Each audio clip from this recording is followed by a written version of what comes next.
going back in time. Just how far back in time are we going?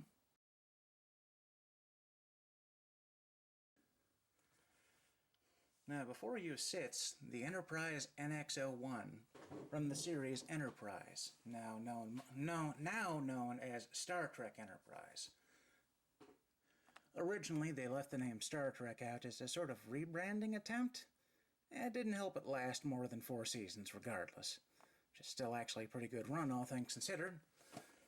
As you saw, she comes in the standard Eaglemoss packaging. Let me go ahead and get her out.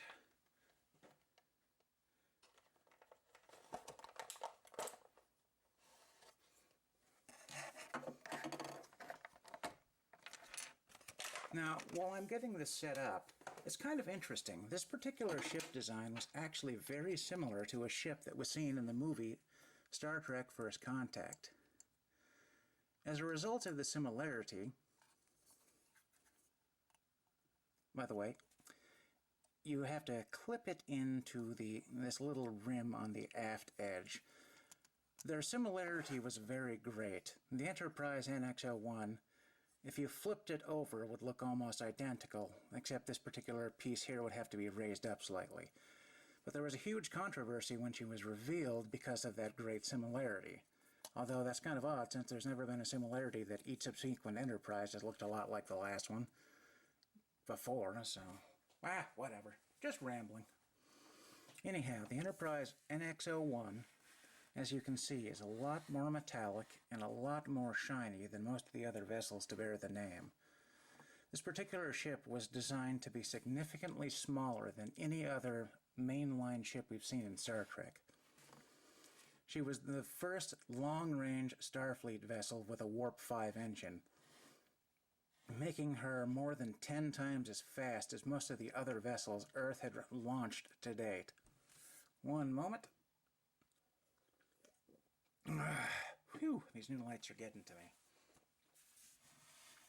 So she was designed to be small, nimble, and fast, armed with what were for Earth state-of-the-art weapons, which had to be upgraded midway through the first season. They were so ineffective. Anyhow, let me go ahead and bring her in close so you can see the amazing detail. I'm not sure how well this is going to show up. It looks perfectly fine on my little viewfinder, but there are tons and tons of little ass-ticking details. Little matte patches on this otherwise shiny metallic plastic, or metal. And it has all of the nice little yellow paint apps that were visible in the show. And also the black paint apps that were prominent on the nacelles, or the pylon rather. The nacelles also have that nice transparent blue that the light shines through. I think you can actually see the light shining through a little bit here. See if I block it off. Yeah, that shows up nicely. In a good bright lit environment they look gorgeous.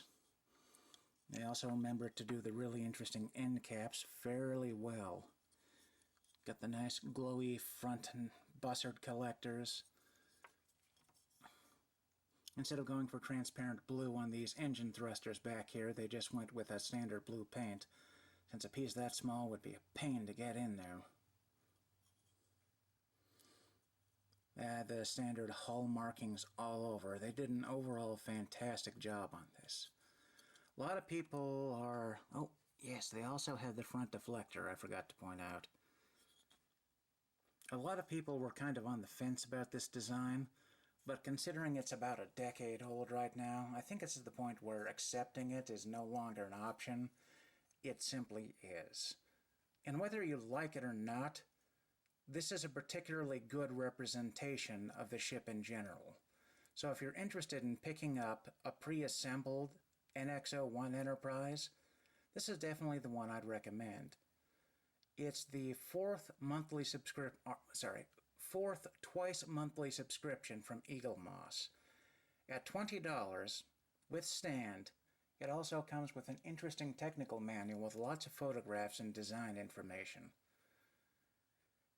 If you've liked what you've seen from Eaglemoss so far, I definitely recommend subscribing to their service.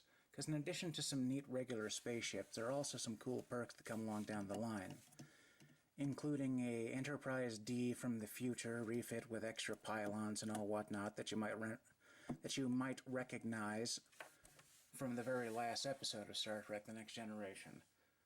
A Borg sphere, a Borg cube, I believe, as well. Also, a Star Trek Enterprise commemorative plaque for the bridge.